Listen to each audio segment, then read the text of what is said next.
अभिनव झा की अनोखी कक्षा में आपका फिर से एक बार स्वागत है। हम लोग देखते हैं चैप्टर नंबर 6 का लास्ट मोमेंट रिवीजन। मैं आपको याद दिला दूं कि हम लोग सारी चीज़ों को स्टडी मटेरियल से देखने के लिए जा रहे हैं, इसीलिए मैं उम्मीद करता हूं कि आपके हाथ में स्टडी मटेरियल खुला हुआ है और सारी चीज़ों को आप वहीं से देखने के लिए देख रहे हो इन वीडियो के साथ साथ। तो हम लोग सबसे पहले बात करते हैं need for auditing of information system. आखिर इन्फॉर्मेशन सिस्टम की ऑडिटिंग करवाने की आवश्यकता क्यों पड़ती है, नीड क्यों होता है ऑडिटिंग ऑफ इन्फॉर्मेशन सिस्टम का। तो यहाँ पर 4 प्रकार के सी हैं, उसके बाद VEM है जिसको हम लोगों ने नाम दिया था छोटा भीम। ठीक है, तो 4 प्रकार के सी हैं। तो पहला कॉस्ट होता है कॉस्ट ऑफ कंप्यूटर अब्यूज। ठीक है, कॉस्ट ऑफ कंप्यूटर अब्यूज से बचाने के लिए कोई गलत कंप्यूटर का इस्तेमाल न कर ले तो cost of computer abuse. Cost of incorrect decision making, अगर गलत डिसीजन ले लोगे तो उसको सुधारने का खर्चा आपको काफी हो जाएगा, उससे बचाने के लिए। उसके बाद कॉस्ट ऑफ डाटा लॉस, अगर आपका सिस्टम करप्ट रहा या फिर सही नहीं हुआ तो उस सिचुएशन में डाटा लॉस हो जाएगा और डाटा की रिकवरी वगैरह के खर्चे आपके हो जाएंगे काफी, इसलिए कॉस्ट ऑफ डाटा लॉस। उसके बाद cost of computer error, computer के एप्लीकेशन या किसी प्रोग्राम में गड़बड़ी आ गई तो उसको ठीक करने में आपको काफी खर्चा बैठेगा। तो इन सब 4 प्रकार के खर्चों को बचाने के लिए ऑडिटिंग करवा लो भाई साहब। ये हम लोग ऑडिटिंग की तारीफ कर रहे हैं। ठीक है, तो cost of incorrect decision making, cost of data loss, cost of computer abuse और कॉस्ट ऑफ कंप्यूटर एरर। और वी का मतलब क्या, वैल्यू ऑफ जो होता है hardware software and personal. Hardware software और पर्सनल आपके काफी कीमती होते हैं, जो ऑर्गेनाइजेशन में बहुत वैल्यू रखते हैं, उसको रिप्लेस करने में आपको काफी खर्चा हो सकता है। तो यहाँ पर value of hardware software and personal. E का मतलब control evolution of computer use, computer का सही से इस्तेमाल हो जाएगा, कंट्रोल मैनर में इस्तेमाल होगा, उसके लिए भी ऑडिटिंग करवा लो और आपकी प्राइवेसी मेंटेन रहेगी। मेंटेनेंस ऑफ प्राइवेसी, इसको हम लोग चेक करके देंगे ऑडिटर लोग। तो ये अपनी तारीफ कर रहे हैं। तो यहाँ पर हम लोगों ने देखा कि कौन कौन से सिचुएशन में, तो यहाँ पर चार्ट से भी आप देख सकते हो cost of incorrect decision making, यहाँ पर कॉस्ट ऑफ डाटा लॉस। ठीक है, cost of data loss, cost of computer abuse, उसके कॉस्ट ऑफ कंप्यूटर एरर। ठीक है, और वीम का मतलब हम लोग देखा था value of hardware software and personal. E का मतलब computer control evolution of computer use और एम का मतलब मेंटेनेंस ऑफ प्राइवेसी। अब हम लोग बात करते हैं 4 मेजर ऑब्जेक्टिव क्या क्या होते हैं। यहाँ पर ऑडिटिंग करवाने के 4 मेजर ऑब्जेक्टिव क्या क्या होते हैं, उद्देश्य क्या क्या होते हैं इंफॉर्मेशन सिस्टम का ऑडिटिंग के। तो चारों में इंप्रूव लगा हुआ है, देखो इंप्रूव इंप्रूव इंप्रूव और इंप्रूव। तो यहाँ पर इंप्रूव सेफगार्ड ऑफ एसेट्स, तो एसेट्स के सेफगार्ड को इंप्रूव करना। ठीक है, ये आपका ऑब्जेक्टिव होता है। ऑडिटिंग करवाने का ऑब्जेक्टिव होता है कि एसेट्स का सेफगार्ड, इंफॉर्मेशन सिस्टम एसेट्स होता है उसका सेफगार्ड इंप्रूव करे। दूसरा डाटा इंटीग्रिटी आपकी इंप्रूव करे, डाटा इंटीग्रिटी जो है इंप्रूव करे। फिर आपका इंप्रूव सिस्टम इफिशियंसी और इफेक्टिवनेस, सिस्टम की इफिशियंसी और सिस्टम का इफेक्टिवनेस इंप्रूव करे। तो 4 मेजर ऑब्जेक्टिव हम लोगों ने देखा, इंप्रूव सेफगार्ड ऑफ एसेट्स, दूसरा इंप्रूव डाटा इंटीग्रिटी, तीसरा इंप्रूव सिस्टम इफेक्टिवनेस और चौथा इंप्रूव सिस्टम इफिशियंसी। अब हम लोग बात करते हैं हमारे अगले टॉपिक के बारे में, effect of computer on auditing. Audit का कंप्यूटर के आने से ऑडिटिंग पर क्या क्या इफेक्ट पड़ा। ठीक है, इसके बारे में हम लोग देखते हैं। ऑडिटिंग में 2 चीजें आप लोग केवल करते हो, एविडेंस का कलेक्शन करते हो और एविडेंस का इवैल्यूएशन करते हो। इवैल्यूएट करते हो एविडेंस को, तो एविडेंस के कलेक्शन में भी कुछ चेंज आया और एविडेंस के इवैल्यूएशन में भी चेंज आया। एविडेंस को इवैल्यूएट करने के लिए आपको गैस सुनना पड़ेगा, तो GAS। यहाँ पर हमारी मेमोरी टेक्निक हो गई GAS, एविडेंस इवैल्यूएशन में। और एविडेंस को कलेक्शन करने के लिए आपको क्या करना पड़ेगा, लाल कपड़ा दान करना पड़ेगा, तो DANLAL। इस प्रकार से स्टडी मेटेरियल के ऑर्डर में आप याद रख सकते हो कि एविडेंस को कलेक्ट करने के लिए दान करना पड़ेगा आपको लाल कपड़ा, और एविडेंस को इवैल्यूएट करने के लिए आपको गैस सूंघना पड़ेगा। ठीक है, तो डी का मतलब क्या हो गया, data retention and storage. D का मतलब डाटा रिटेंशन एंड स्टोरेज। तो पहले जमाने में क्या होता था, आप बुक्स ऑफ अकाउंट्स वगैरह सब मेंटेन करते थे, लेकिन अब डाटा रिटेन करने का तरीका और स्टोर करने का तरीका बदल गया कंप्यूटर के आने से।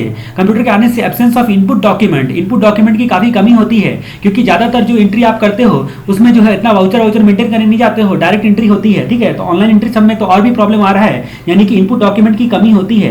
Non availability of audit trail, audit trail जो होता है उसकी जो नॉन अवेलेबिलिटी होती है। ऑडिटिंग में आपने देखा होगा लैक ऑफ ऑडिट ट्रेल होता है, लेकिन यहाँ पर डायरेक्टली लिख दिया गया है कि non availability of audit trail. ठीक है, ऑडिट ट्रेल में जो होती है क्या बोलते हैं, उसकी नॉन अवेलेबिलिटी होती है। तो ठीक है, तो आपको लिखते वक्त में पॉइंट का नाम देना है नॉन अवेलेबिलिटी और एक्सप्लेन करते वक्त में लैक ऑफ ऑडिट ट्रेल लिखना है। एल का मतलब हम लोग देखते हैं lack of availability of print out वगैरह सब ना देख के डायरेक्ट कंप्यूटर से जो है आपको ऑडिटिंग करना पड़ता है। ठीक है, तो lack of availability of print out. उसके बाद ऑडिट एविडेंस जो होता है वो अलग अलग प्रकार का होने लगा है। और उसके बाद लीगल इशू, कई प्रकार के लीगल इशू होते हैं, लोकल, नेशनल और इंटरनेशनल, 3 प्रकार से यहाँ पर बताया गया है आपके जो भी लीगल इशू होते हैं वो। अब हम लोग बात करते हैं change to evidence evaluation. Evidence evaluation करने में क्या होना पड़ेगा, ज्यादातर ट्रांजैक्शन सिस्टम जनरेटेड होते हैं। अब जो सिस्टम जनरेटेड ट्रांजेक्शन जो होते हैं, यानी कि ऑटोमेटिकली सिस्टम जनरेट करके आपको दे देता है रिपोर्ट वगैरह, तो फिर उसको आपको जो ऑडिट करना थोड़ा मुश्किल होता है।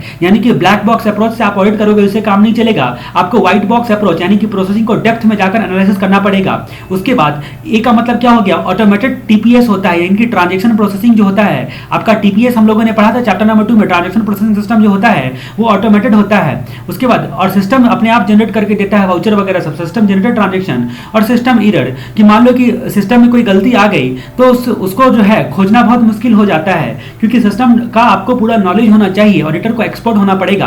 तो इस तरह से हम लोगों ने देखा कि चेंज टू एविडेंस इवैल्यूएशन में, एविडेंस कलेक्शन में दान करना है लाल कपड़ा, और चेंज टू एविडेंस इवैल्यूएशन में आपको गैस सूंघना है। ठीक है, अब हम लोग बात करते हैं रिस्पांसिबिलिटी फॉर कंट्रोल के बारे में। Responsibility of control, top management, middle management और लोअर मैनेजमेंट की जिम्मेदारी होती है कि अपने अपने लेवल पर आप जाके कंट्रोल जाके अपनाओ, कंट्रोल करो।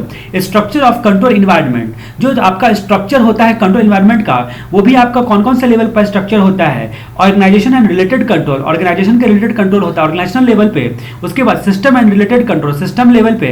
ठीक है, उसके बाद ट्रांजेक्शन एक्टिविटी लेवल पे, तो यानी कि टॉप, मिडिल और लोअर। ठीक है, ट्रांजेक्शन और एक्टिविटीज लेवल पर। अब हम लोग बात करते हैं द आईएएस ऑडिट के बारे में। द आईएएस ऑडिट जो है आपकी अगले टॉपिक का नाम है। ठीक है, तो अगले टॉपिक जो है हमारा द आईएएस ऑडिट। इसमें क्या होता है, आईएएस एनवायरनमेंट में ऑडिट के लिए क्या क्या इंक्लूड किया जाता है। आईएएस एनवायरनमेंट में जब ऑडिट करोगे तो आपको क्या क्या इंक्लूड करना पड़ेगा। तो आईएएस एनवायरनमेंट का ऑडिट करने के लिए जिस वातावरण, जो इंफॉर्मेशन सिस्टम के वातावरण का ही आप ऑडिट कर रहे हो, देख लो इन्वायरमेंट का ही ऑडिट कर रहे हो। ठीक है, तो आईएएस एनवायरनमेंट की ऑडिटिंग करने के लिए आपको क्या क्या इंक्लूड करना पड़ेगा। उसके बाद दूसरा आता है skill set of IAS auditor. IAS auditor के से क्या क्या स्किल उसकी एक्सपेक्ट की जाती है। तो इसका हम लोगों ने मेमोरी टेक्निक देखा था कि आईएएस ऑडिटर को कप में चाय पीना आना चाहिए। कप का स्पेलिंग यहाँ पर KUP होगा। ठीक है, तो skill set of IAS auditor. उसके बाद function of IAS auditor, function में हम लोगों ने देखा था कि श्री राम बोलकर जो आपको एक्शन परफॉर्म करना है, श्री राम बोलकर आपको फंक्शन परफॉर्म करना है आईएएस ऑडिटर को। ठीक है, तो ये तीन बातें हम लोगों को यहाँ पर आईएएस ऑडिट के संदर्भ में पढ़नी है। तो पहली बात हम लोग देखते हैं, यहाँ पर बजरंगी भाईजान का फंक्शन हम लोगों ने याद किया था, वो हर बात में श्री राम बोलता था, तो फंक्शन ऑफ आईएएस ऑडिटर। अब हम लोग यहाँ पर देखते हैं कि आईएएस एनवायरनमेंट का ऑडिट करने के लिए क्या क्या इंक्लूड करोगे। सबसे पहले आपको इंटरनल कंट्रोल को इवेलुएट करना पड़ेगा और असेसमेंट करना पड़ेगा। ठीक है, मतलब इंटरनल कंट्रोल की वैलिडिटी, एक्यूरेसी, रिलायबिलिटी, ये सारी चीजें देखनी पड़ेगी। तो इन्वायरमेंट का ऑडिट करने के लिए सबसे पहले तो आपको इंटरनल कंट्रोल देखना पड़ेगा। सेकंड बात कि असेसमेंट करना है इस इन्वायरमेंट की इफिशियंसी, इफेक्टिवनेस को, इफिशियंसी एंड इफेक्टिवनेस को इवेलुएट करना है। जो भी आईएएस एनवायरनमेंट में आपका इंटरनल कंट्रोल होगा उसकी इफिशियंसी और इफेक्टिवनेस को जो है आपको इवेलुएट करना है। तो दो बातें तो निश्चित तौर पे आपको करनी है।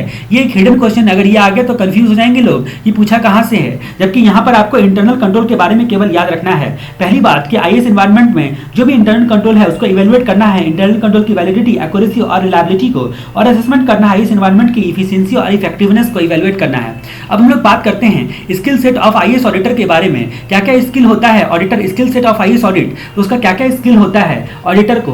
तो आपको ध्यान देना है यहाँ पर कि उसको कप में चाय पीना आना चाहिए। के का मतलब क्या हो गया यहाँ पर नॉलेज, उसका मतलब यू का मतलब अंडरस्टैंडिंग, और पी का मतलब पोजेस क्वालिफिकेशन। नॉलेज, अंडरस्टैंडिंग और पोजेस क्वालिफिकेशन, तीन बातें ऑडिटर के पास होनी चाहिए। नॉलेज किस किस चीज का होना चाहिए, तो ध्यान रहे तीन बातों का नॉलेज होना चाहिए, तीन बातों का नॉलेज होना चाहिए। यहाँ पर बिजनेस ऑपरेशन और प्रैक्टिस का, यानी कि पहले तो नॉलेज ऑफ बिजनेस होना चाहिए, बिजनेस ऑपरेशन और बिजनेस प्रैक्टिस की जानकारी बंदे को होनी चाहिए, वही ऑडिटर हो सकता है। ठीक है, आईएएस ऑडिटर कौन कौन हो सकता है, उसके पास नॉलेज होना चाहिए बिजनेस के बारे में और प्रैक्टिस के बारे में। उसके बाद आईटी स्ट्रैटेजी एंड प्रैक्टिस की नॉलेज होनी चाहिए। जो भी आपके ऑर्गेनाइजेशन में आईटी स्ट्रैटेजी और आईटी की पॉलिसी है उसका नॉलेज होना चाहिए, उसका ऑर्गेनाइजेशन का बिजनेस का नॉलेज होना चाहिए। और तीसरा, आईटी के रिस्पेक्ट में टेक्निकल और प्रोफेशनल नॉलेज होना चाहिए। ठीक है, आईटी के रिस्पेक्ट में टेक्निकल और प्रोफेशनल स्टैंडर्ड का नॉलेज होना चाहिए। ठीक है, तो टेक्निकल या फिर प्रोफेशनल स्टैंडर्ड वगैरह का नॉलेज होना चाहिए। ठीक है, तो अब जाके वो ऑडिटिंग कर पाएगा। तो तीन बातों का नॉलेज होना चाहिए, बिजनेस का नॉलेज,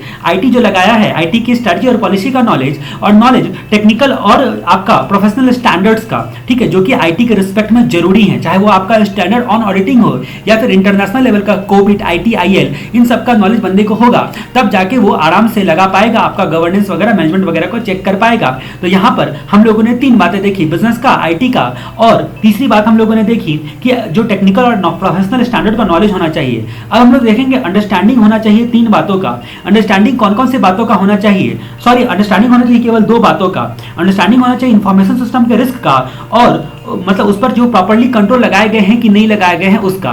तो अंडरस्टैंडिंग दो बातों पर होना चाहिए, कब का क्यों हम लोग अब देख रहे हैं, ठीक है। अंडरस्टैंडिंग होना चाहिए आपका जो है आईएएस रिस्क और उसके कंट्रोल का, जो भी आईएएस रिस्क है आपका, ठीक है, उस पर जो कंट्रोल अप्रोप्रिएट लगाया गया है कि नहीं, तो कंट्रोल का अंडरस्टैंडिंग होना चाहिए, ठीक है। तो आपका क्या बोलते हैं, अंडरस्टैंडिंग होना चाहिए टेक्निकल और मैनुअल कंट्रोल का। कंट्रोल दो प्रकार से किए जाते हैं, मैनुअल कंट्रोल और उसके बाद टेक्निकल कंट्रोल, ठीक है। तो हम लोगों ने देखा था environmental control, physical control, logical control, control chapter number 3 में हम लोगों ने सारी चीजें देख ली थी, ठीक है। अब हम लोग पी की बात करते हैं, तो के का मतलब के में 3 पॉइंट आ गया, ठीक है। उसके बाद यू में 2 पॉइंट आ गया, पी का मतलब पोजेस क्वालिफिकेशन, उसके पास एप्रोप्रिएट या रिक्विजिट क्वालिफिकेशन होना चाहिए। तो नॉलेज में 3 बातें हम लोगों ने देखी, knowledge of the business operation और उसका प्रैक्टिसेस, ठीक, और उसका कंप्लाइंस का नॉलेज होना चाहिए। उसके बाद नॉलेज होना चाहिए आईटी स्ट्रैटेजी का और आईटी पॉलिसी का, और उसके बाद नॉलेज होना चाहिए टेक्निकल और प्रोफेशनल स्टैंडर्ड के रिस्पेक्ट में, अंडरस्टैंडिंग होना चाहिए इंफॉर्मेशन सिस्टम के रिस्क का और उसके कंट्रोल का, और उसके बाद जो अंडरस्टैंडिंग होना चाहिए टेक्निकल और मैनुअल कंट्रोल का, ठीक है, जो जो ऑर्गेनाइजेशन लगाता है लगाना चाहिए। उसके बाद उसके पास प्रोफेशनल या रिक्विजिट क्वालिफिकेशंस होना चाहिए। ये सारी चीजें स्किल सेट जो है एक्सपेक्ट किए जाते हैं कि इंफॉर्मेशन सिस्टम ऑडिटर से। अब हम लोग बात करते हैं फंक्शन ऑफ आईएएस ऑडिटर। मान लो कि आईएएस ऑडिटर आपका सलमान खान बजरंगी भाईजान है, तो वो बजरंगी भाईजान हमेशा क्या बोलते रहता था, SR यानी कि श्री राम, ठीक है। तो ये आपका फंक्शन होगा SR। एस का मतलब क्या हो गया, सिक्योरिटी कंट्रोल जो होती है वो इनएडिक्वेट तो नहीं है, इस बात को इंश्योर करना है। ऑडिटर क्या करता है, सबसे पहले इंश्योर करता है कि भैया आपका सिक्योरिटी कंट्रोल इनएडिक्वेट तो नहीं है, तो एस का मतलब सिक्योरिटी कंट्रोल। आर का मतलब आईटी रिसोर्सेज का यूज और गवर्नेंस प्रॉपर तरीके से हो रहा है, इस बात को इंश्योर करेगा। आर का मतलब रिसोर्सेज हो गया। उसके बाद एस का मतलब क्या हो गया, स्ट्रैटेजी, पॉलिसी एंड प्रैक्टिसेस कहीं इनइफेक्टिव तो नहीं है, स्ट्रैटेजी, पॉलिसी एंड प्रैक्टिसेस कहीं इनइफेक्टिव तो नहीं है। तो पहली पॉइंट हम लोग देखिए सिक्योरिटी कंट्रोल कहीं इनएडिक्वेट तो नहीं है, इस बात को इंश्योर करने का फंक्शन परफॉर्म करता है। दूसरी बात, जो आईटी रिसोर्सेज होता है उसका यूज और उसका गवर्नेंस प्रॉपर तरीके से हो जाए, तो आर का मतलब रिसोर्सेज हो गया, और एस का मतलब स्ट्रैटेजी, पॉलिसी एंड प्रैक्टिसेस कहीं इनइफेक्टिव तो नहीं रह गया, स्ट्रैटेजी, पॉलिसी एंड प्रैक्टिसेस, तो इस बात को वो इवेलुएट करके देता है। उसके बाद आर का मतलब क्या हो गया, रिलेटेड फ्रॉड। एक आर का मतलब रिसोर्सेज था, दूसरे आर का मतलब रिलेटेड फ्रॉड को आइडेंटिफाई कर लिया गया है, इस बात को वो इवेलुएट करके देगा। यानी कि ये 4 प्रकार के फंक्शन जो है ऑडिटर परफॉर्म करते हैं। कौन कौन से हो गए, पहला सिक्योरिटी कंट्रोल कहीं इनएडिक्वेट तो नहीं है, इस बात को इंश्योर करता है। दूसरा आईटी रिसोर्सेज का यूज जो है और गवर्नेंस प्रॉपर तरीके से हो रहा है, इस बात को इंश्योर करके देता है। तो तीसरा, उसके स्ट्रैटेजी, पॉलिसी एंड प्रैक्टिसेस कहीं इनइफेक्टिव तो नहीं है, और चौथा रिलेटेड फ्रॉड की आइडेंटिटी को आपको प्रॉपर्ली जो होता है, जो भी फ्रॉड होती है उसको आइडेंटिफाई कर लिया गया और उसको अकॉर्डिंगली डील किया जा रहा है प्रॉपर्ली कंट्रोल लगा के। तो ये बात फंक्शन ऑफ आईएएस ऑडिटर में 4 प्रकार के फंक्शन हम लोगों ने देखे। अब हम लोग बात करते हैं हमारे अगले टॉपिक की। अगला टॉपिक है हमारा द आईएएस ऑडिट। तो यहाँ पर हम लोगों ने 3 बातें देखी। क्या क्या देखा कि क्या बोलते हैं सिस्टम इन्वायरमेंट में क्या क्या इंक्लूड किया जाएगा, स्किल सेट क्या क्या एक्सपेक्ट किए जाते हैं ऑडिटर से, और फंक्शन क्या क्या परफॉर्म करेगा। अब हम लोग चौथी बात आईएएस ऑडिट के बारे में देखते हैं, टाइप या category of information system audit. Information system audit के क्या क्या टाइप होते हैं और क्या क्या कैटेगरी होते हैं और क्या क्या स्टेप्स होते हैं। तो हम लोग आईएएस ऑडिट की अब हम लोग यहाँ पर बात करते हैं। अब तक ये 3 चर्चा हम लोगों ने आईएएस ऑडिटर के रिस्पेक्ट में करी, ठीक है। अब हम लोग यहाँ पर बात करते हैं टाइप्स और category of information system audit. Information system audit के जो टाइप और कैटेगरी होते हैं और स्टेप्स क्या होगा, आईएएस ऑडिट करने के लिए जाओगे तो उसमें क्या क्या स्टेप का पालन करोगे, उसकी बात हम लोग करते हैं। तो टाइप्स और category of information system audit, इसके बारे में हम लोग देखते हैं। तो मतलब क्या बोलते हैं, कैटेगरी जो होता है वो एसपी ने डांट दिया, ठीक है। तो सिंघम मूवी ने जो आपने देखा होगा कि लड़कों को सिर्फ डांट के छोड़ देता है। एक जगह पे क्या होता है, अजय देवगन लड़कों को केवल डांट के छोड़ देता है, क्योंकि वो लड़के जो हैं कुछ गलत एक्टिविटीज करते रहते हैं, तो बाद में वो लड़के उनके काम आते हैं मूवी में, ठीक है। तो यहाँ पर type of category of information system audit, तो वो क्या था, तो SPDAT ये करके आपको याद रखना है। एस का मतलब क्या हो गया, पहला कैटेगरी हो गया सिस्टम एंड एप्लीकेशन, पहला कैटेगरी हो गया। जो कैटेगरी होता है आपका आईएएस ऑडिट में, उसमें सिस्टम एंड एप्लीकेशन का पूरा आप ऑडिटिंग करोगे। तो पहला कैटेगरी सिस्टम एंड एप्लीकेशंस, ठीक है, सिस्टम एंड एप्लीकेशन। दूसरा पी का मतलब क्या हो गया, पी का मतलब हो गया जो आपका information processing facilities, IPF information processing facilities, जो पी से प्रोसेसिंग हो गया, तो जो भी प्रोसेसिंग फैसिलिटीज होगी उसको ऑडिट करोगे। सिस्टम एप्लीकेशन कर लिया, आप प्रोसेसिंग का ऑडिट करोगे, प्रोसेसिंग ठीक से हो रहा है या नहीं हो रहा है। उसके बाद डी का मतलब क्या हो गया, डेवलपमेंट, यानी कि सिस्टम डेवलपमेंट के दौरान जो सिस्टम ठीक से डेवलप हुआ है कि नहीं, वो सारी चीजों का आप ऑडिट करोगे। ए का मतलब क्या हो गया, आर्किटेक्चर मैनेजमेंट, आईटी और इंटरप्राइज का जो आर्किटेक्चर होगा, आर्किटेक्चर का मैनेजमेंट देखोगे कि आर्किटेक्चर को ठीक से मैनेजमेंट किया जा रहा है ना, स्टेबल है या नहीं है, आपके इंफॉर्मेशन सिस्टम का आर्किटेक्चर। उसके बाद टी का मतलब टेलीकम्युनिकेशन, ठीक है, टेलीकम्युनिकेशन, इंट्रानेट और इंटरनेट, इन सब का आप ऑडिटिंग करोगे तो ये सारी कैटेगरीज हो जाते हैं। एस का मतलब हम लोगों ने क्या देखा, सिस्टम एंड एप्लीकेशन का ऑडिट। उसके बाद ए का पी का मतलब हम लोगों ने देखा यहाँ पर आईपीएफ, आईपीएफ का मतलब क्या हो गया, ये आईपीएफ का मतलब हो गया इंफॉर्मेशन प्रोसेसिंग फैसिलिटीज, जो प्रोसेसिंग की फैसिलिटीज होती है उस दूसरे कैटेगरी का ऑडिट हो गया। उसके बाद आगे आपका डी का मतलब सिस्टम डेवलपमेंट, ए का मतलब आर्किटेक्चर, जो भी आईटी मैनेजमेंट की आईटी और इंटरप्राइज की आईटी जो होती है उसके बारे में, और टी का मतलब टेलीकम्युनिकेशन, इंटरनेट और इंटरनेट का जो है ये कैटेगरी होता है।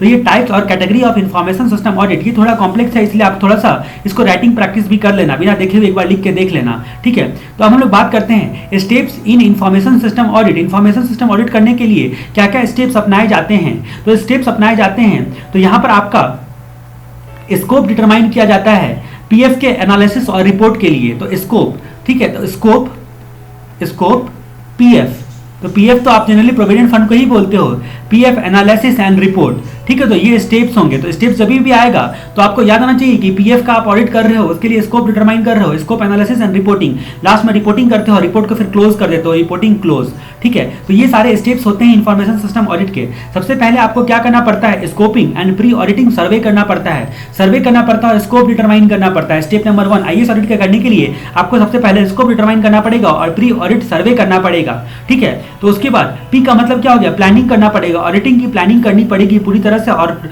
उसको उस प्लानिंग करते वक्त ही आप डॉक्यूमेंट प्रिपेयर करोगे, ठीक है। स्कोप के आधार पर प्लानिंग करोगे और क्या क्या ऑडिट करना है, कैसे कैसे करना है, ठीक है, तो उसके लिए डॉक्यूमेंट प्रिपेयर करोगे। उसके बाद फील्ड वर्क, अगला स्टेप आता है फील्ड वर्क। उसके बाद एनालिसिस करोगे, इंफॉर्मेशन सिस्टम जो है उसके स्ट्रेंथ को और उसकी वीकनेस को एनालिसिस करना है। उसके बाद रिपोर्टिंग करना है, उसके बाद क्लोजर, ठीक है। तो ये सारे स्टेप्स होते हैं, तो आप इसको याद रखना, स्कोपिंग एंड प्री ऑडिट सर्वे। उसके बाद हम लोगों का क्या आता है, पी से प्लानिंग हो गया, एफ से क्या हो गया, फील्ड वर्क, उसके बाद एनालिसिस इंफॉर्मेशन सिस्टम के स्ट्रेंथ और वीकनेस का, रिपोर्टिंग और लास्ट में क्लोज। तो इस तरह से आपको याद रखना है इसको, PF auditing, PF analysis, report, close, ठीक है। तो इस तरह से ये सारे के सारे स्टेप्स होते हैं। यहाँ पर हम लोग लास्ट मोमेंट रिवीजन कर रहे हैं, इसकी वजह से मैं सारी चीज़ों को डिटेल में एक्सप्लेन नहीं कर सकता हूँ। प्लीज़ आप एफटीआर की वीडियो अच्छे से सुनो अगर आपको कंसेप्ट क्लियर नहीं है तो, या फिर पॉज करके वहीं पर जस्ट रीड करो। अब हम लोग बात करते हैं audit standard and best practices के बारे में। हमारा जो है अगला टॉपिक आता है audit standard and best practices के बारे में। हम लोगों को यहाँ पर क्या क्या पढ़ना है,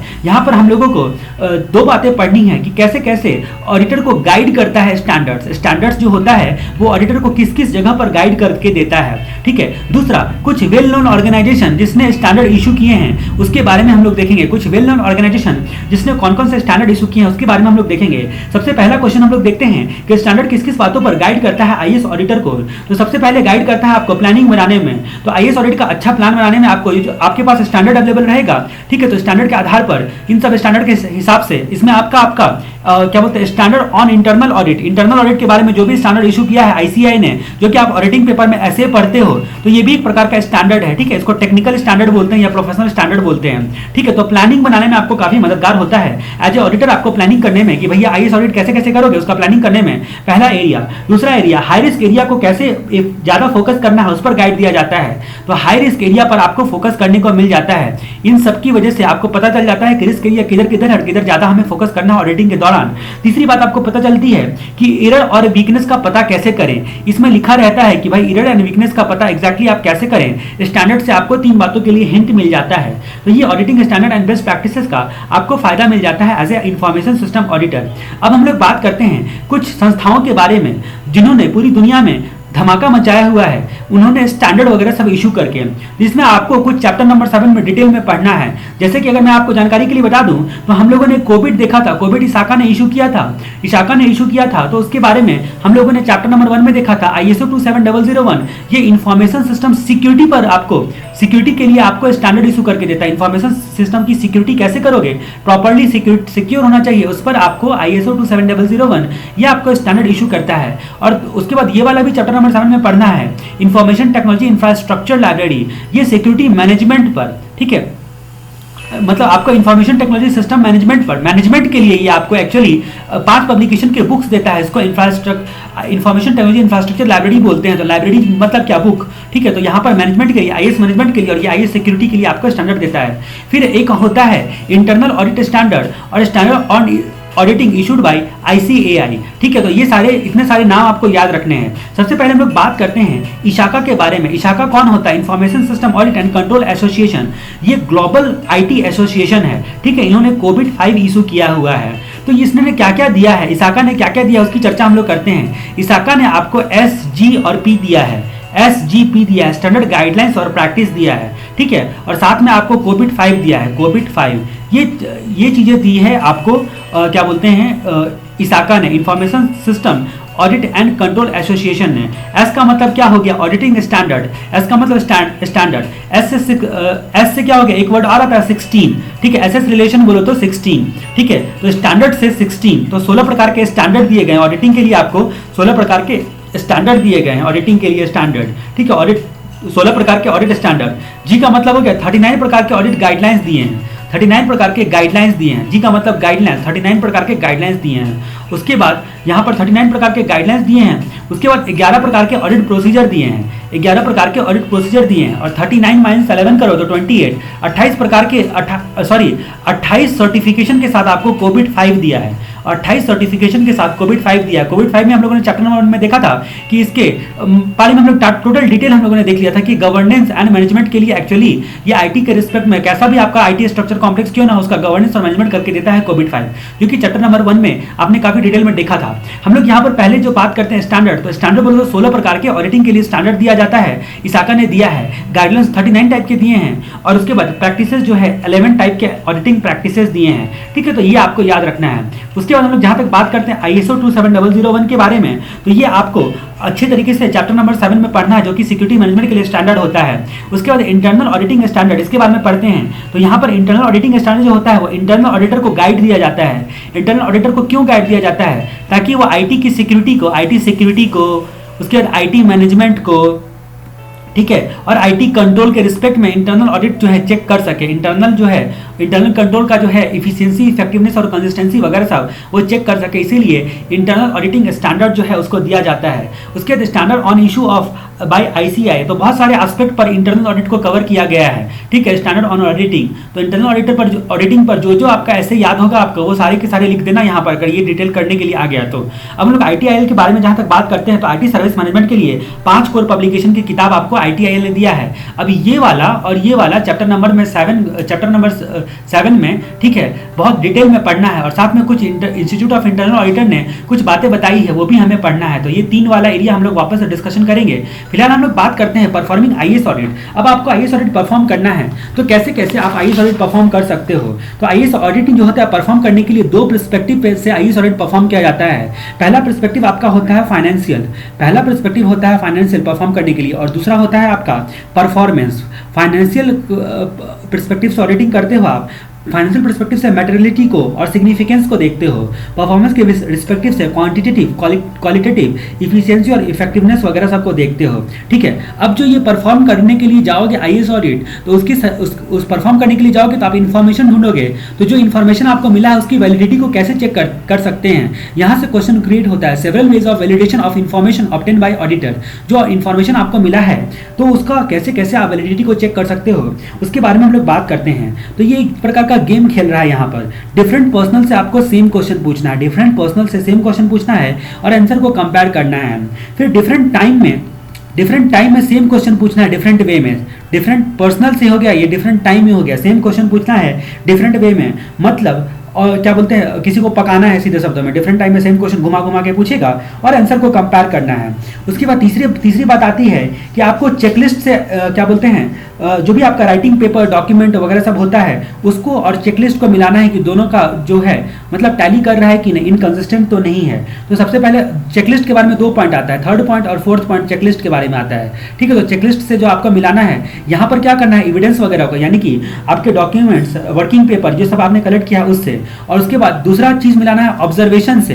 अब एक्चुअल में भी आप भी खुद से प्रोसेस करके देखोगे और जो भी ऑब्जर्व किया है उससे आपने चेकलिस्ट को मिलाना है। उसके बाद 5वां पॉइंट बोलता है कि क्रिटिकल फेज का मिनी स्टडी करना है क्रिटिकल फेज का। तो ये सारी बातें होती हैं। Several ways for validation of information obtain bye auditor. तो डिफरेंट पर्सनल से सेम क्वेश्चन पूछना है आपको, डिफरेंट टाइम में घुमा घुमा कर सेम क्वेश्चन पूछना है और सब आंसर को कंपेयर करना है।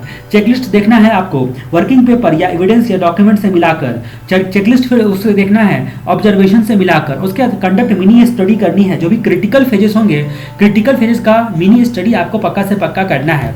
उसके बाद परफॉर्मिंग करने के लिए बहुत सारे स्टेप्स होते हैं। आई सॉलिड परफॉर्म करने के लिए बहुत सारे स्टेप होते हैं। स्टेप 1 क्या होता है? बेसिक प्लान बनाना, प्लान प्रिपरेशन। उसके बाद स्टेप 2 क्या होता है? प्रिलिमिनरी रिव्यू जो होता है वो स्टेप नंबर 2 होता है।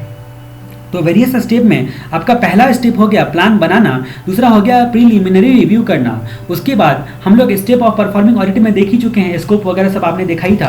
तो एक्चुअली उसी को यहाँ पर डिटेल में वर्णन किया गया है। अब हम लोग बात करते हैं बेसिक प्लान प्रिपरेशन के बारे में।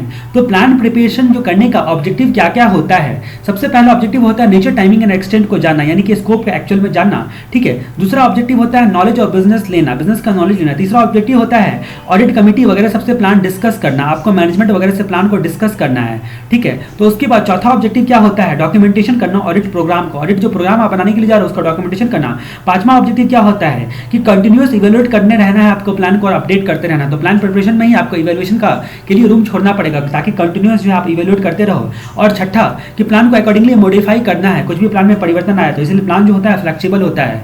अब हम लोग जहाँ तक बात करते हैं प्रिलिमिनरी रिव्यू के बारे में, दूसरा स्टेप हम लोगों का होता है। तो यहाँ पर प्रिलिमिनरी रिव्यू में बहुत सारे फैक्टर्स होते हैं। क्या क्या क्रिटिकल फैक्टर्स होते हैं प्रिलिमिनरी रिव्यू में? तो सबसे पहले आपका नॉलेज ऑफ बिजनेस, दूसरा किस हद तक टेक्नोलॉजी का इस्तेमाल पर डिपेंडेंट है ऑर्गेनाइजेशन, उसको समझना है। Understanding the technology, understanding the internal control system, आपका इंटरनल कंट्रोल कैसा है। उसके बाद legal consideration and audit standards के बारे में, और रिस्क असेसमेंट एंड मैटेरियलिटी। तो ये सारे के सारे प्रिलिमिनरी रिव्यू में आ जाते हैं। नॉलेज ऑफ बिजनेस में क्या क्या होगा? तो जिस इंडस्ट्री में कंपनी काम कर रहा है, ऑर्गेनाइजेशन काम कर रहा है, उस इंडस्ट्री में क्या रिस्क है, किस प्रकार का जो है आईटी का यूज कर रहा है, क्या क्या मतलब बिजनेस के बारे में पूरे जानकारी एकत्रित करना है। टेक्नोलॉजी को समझना है, मतलब कितना डिपेंडेंट है आईटी पर ऑर्गेनाइजेशन, और ऑर्गेनाइजेशन की जो आईटी है वो किस किस बातों पर डिपेंडेंट है, ठीक है। ऑर्गेनाइजेशन पर कितना निर्भर करता है, टेक्नोलॉजी पर कितना निर्भर करता है ऑर्गेनाइजेशन, और टेक्नोलॉजी किन किन फैक्टर्स पर डिपेंड करता है, ठीक है। तो ये सारी चीजों को जानना है। उसके बाद understanding internal control, internal control को समझने के लिए आपको कंप्लायंस और सब्सटेंसिव प्रोसीजर को अप्लाई करना पड़ता है इनके रिस्पेक्ट में। उसके बाद legal consideration and auditing standard, तो लीगल इंप्लीकेशन, रेगुलेटरी रिक्वायरमेंट और स्टैंडर्ड क्या क्या है, ये सारी चीजें जो होती हैं, अगर नॉन कंप्लायंस हुआ तो क्या क्या इंपैक्ट पड़ेगा, ये सारी चीजें आपको देखनी है। उसके बाद रिस्क असेसमेंट एंड मैटेरियलिटी, 3 स्टेप में बताया गया है, मतलब 3 बातें यहाँ पर बताई गई है, ठीक है, रिस्क असेसमेंट के बारे में, ठीक है। तो क्या क्या जो है रिस्क असेसमेंट करने से क्या क्या आपको एड मिलता है, आपके प्लानिंग में क्या क्या फायदे मिलते हैं। तो यहाँ पर बोलता है कि आपका ऑडिटिंग का एनटीई पता चल जाता है। पहला तो होता फायदा मिलता है कि नेचर, टाइमिंग एंड एक्सटेंट पता चल जाता है रिस्क असेसमेंट करने से, ठीक है। उसके बाद कौन कौन सा एरिया में, मेन एरिया कौन कौन सा है, फोकस एरिया ऑडिटिंग करने का, रिस्क असेसमेंट करने से वो पता चल जाता है। और टाइम एंड रिसोर्सेज कितना लगेगा, टाइम एंड रिसोर्सेज कितना लगेगा उस बात का पता चल जाता है। 3 प्रकार के एड हो जाते हैं। दूसरी बात हम लोग यहाँ पर करते हैं कि रिस्क बेस्ड अप्रोच में ऑडिटिंग करने के क्या क्या स्टेप्स होते हैं। तो रिस्क बेस्ड अप्रोच में, आरबीए अप्रोच में अगर आप ऑडिटिंग करते हो रिस्क बेस्ड अप्रोच में, यहीं पर दिया हुआ है। उम्मीद है कि आपके सामने स्टडी मटेरियल खुला हुआ रहता है और आप सारी बातों को वहां पर देखते रहते हो, जो जो मैं बोलते रहता हूं उसको जरूरत पड़ने पर आप पॉज करके रीड भी कर सकते हो। तो यहां पर बोलता है कि इंफॉर्मेशन का कैटेगराइजेशन, रिस्क बेस्ड अप्रोच में आपको पहले इंफॉर्मेशन को कैटेगरी में बांटना पड़ता है, सीक्रेट, टॉप सीक्रेट, कॉन्फिडेंशियल, ये सारी चीजें जो हम लोगों ने कैटेगरी देखी थी, कैटेगरी में बांटना पड़ता है। फिर रिस्क किस किस एरिया में ज्यादा है उसका आइडेंटिफिकेशन करना पड़ता है, कैटेगरी में बांट दिया, आइडेंटिफिकेशन कर लिया। उसके बाद पॉसिबल इंपैक्ट क्या क्या होगा रिस्क का, वो सारी चीजें आपको देखनी पड़ती है, ठीक है। तो वो सारी चीजें आपको देखनी पड़ती है, ठीक है। अब हम लोग बात करते हैं कि रिस्क असेसमेंट में 3 टास्क कौन कौन से परफॉर्म किए जाते हैं। तो रिस्क असेसमेंट में 3 टास्क कौन कौन से ऑडिटर को करने पड़ते हैं, वो भी तीसरी बात यहाँ पर दी गई है। तो यहाँ पर रिस्क के टाइप और एरिया को आइडेंटिफाई करना है, आपको सबसे पहले आइडेंटिफाई करना है रिस्क किस तरह का है और क्या क्या उसका एरिया हो सकता है। उसके बाद उसके मेटेरियलिटी का लेवल सेट करना पड़ता है कि कितना मटेरियल हो सकता है। उसके बाद थ्रेट एंड इंपैक्ट की प्रोबेबिलिटी डिटरमाइन करनी पड़ती है। तो रिस्क असेसमेंट करने के लिए रिस्क को पहले पहचानो, उसके बाद उसके मेटेरियलिटी का लेवल सेट करो, उसके बाद थ्रेट के इंपैक्ट की प्रोबेबिलिटी को डिटरमाइन करो। जो भी रिस्क होता है वो 3 प्रकार का होता है, जैसा कि आपको पता है ऑडिटिंग पढ़ते पढ़ते, इनहेरेंट रिस्क, कंट्रोल रिस्क और detection risk. Inherent risk, control risk और डिटेक्शन रिस्क, कितना भी कंट्रोल क्यों ना लगा लो, कुछ ना कुछ रिस्क बचा खुचा रह जाता है, क्योंकि सिस्टम का इनहेरेंट रिस्क वो होता है। कंट्रोल रिस्क, डर ये होता है कि आप जो है कंट्रोल नहीं लगा पाओगे, डिटेक्ट नहीं कर पाओगे, उसका डर होता है, उसको डिटेक्शन रिस्क बोलते हैं, ठीक है। तो इनहेरेंट रिस्क कंट्रोल आपका प्रॉपर है कि नहीं, अप्रोप्रिएट है कि नहीं, उसको कंट्रोल रिस्क बोलते हैं। और डिटेक्शन रिस्क कि आप जो है डिटेक्ट नहीं कर पाओगे, ठीक है, तो उसका जो है रिस्क होता है। तो इनहेरेंट रिस्क, कंट्रोल रिस्क और डिटेक्शन रिस्क, सीआईडी भी बोल सकते हो आप, आईसीडी भी बोल सकते हो, सीआईडी भी बोल सकते हो, कंट्रोल इनहेरेंट और डिटेक्शन रिस्क, ठीक है। तो ये रिस्क के प्रकार होते हैं। अब हम लोग बात करते हैं आईएस ऑडिटिंग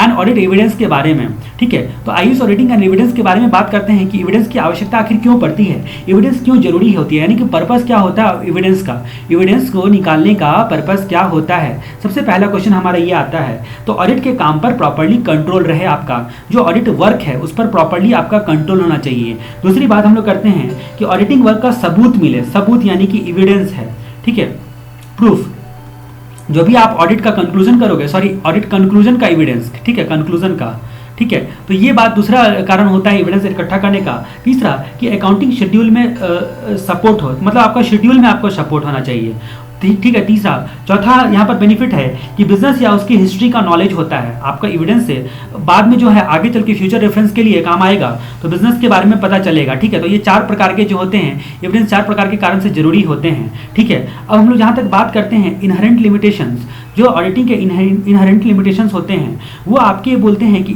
क्या बोलते हैं, क्या क्या है, 2 प्रकार से आप इसको देख सकते हो, 2 प्रकार से देख सकते हो कि एविडेंस के इनहेरेंट लिमिटेशंस क्या क्या होते हैं।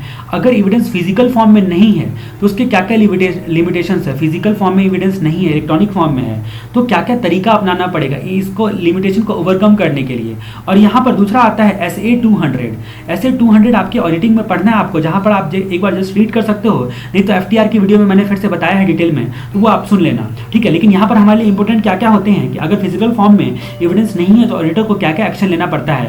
पहली बात कि आप स्पेशल ऑडिट टेक्निक का उपयोग करो, स्पेशल टेक्निक ऑडिट टेक्निक को फॉलो करो। सेकंड, ऑडिट की टाइमिंग आपको ऐसी रखनी है कि अकरेंस के साथ real time basis per year जो है वो पकड़ा जाए।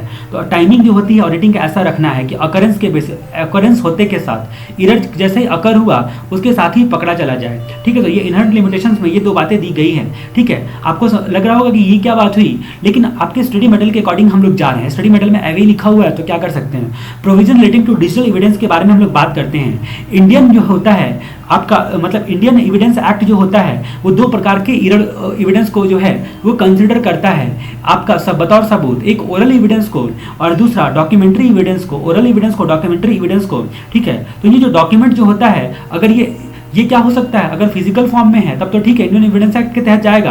अगर इलेक्ट्रॉनिक फॉर्म में है तो इसका लीगल रिकॉग्नाइजेशन जो होता है वो आपका इंफॉर्मेशन टेक्नोलॉजी एक्ट 2000 देता है। तो ये सारे प्रोविजन रिलेटिंग टू एविडेंस होते हैं, डिजिटल एविडेंस के रिलेटेड में प्रोविजन जो होते हैं न केवल आपका इंडियन एविडेंस एक्ट से आता है बल्कि इंफॉर्मेशन टेक्नोलॉजी एक्ट के हिसाब से भी आता है, जो कि हमारा चैप्टर नंबर 7 अगला चैप्टर है। अब हम लोग यहाँ पर बात करेंगे कंकरेंट और कंटिन्यूअस ऑडिटिंग के बारे में। कंकरेंट एंड कंटिन्यूअस ऑडिट के बारे में हम लोग अगले वीडियो में चर्चा करते हैं अपनी।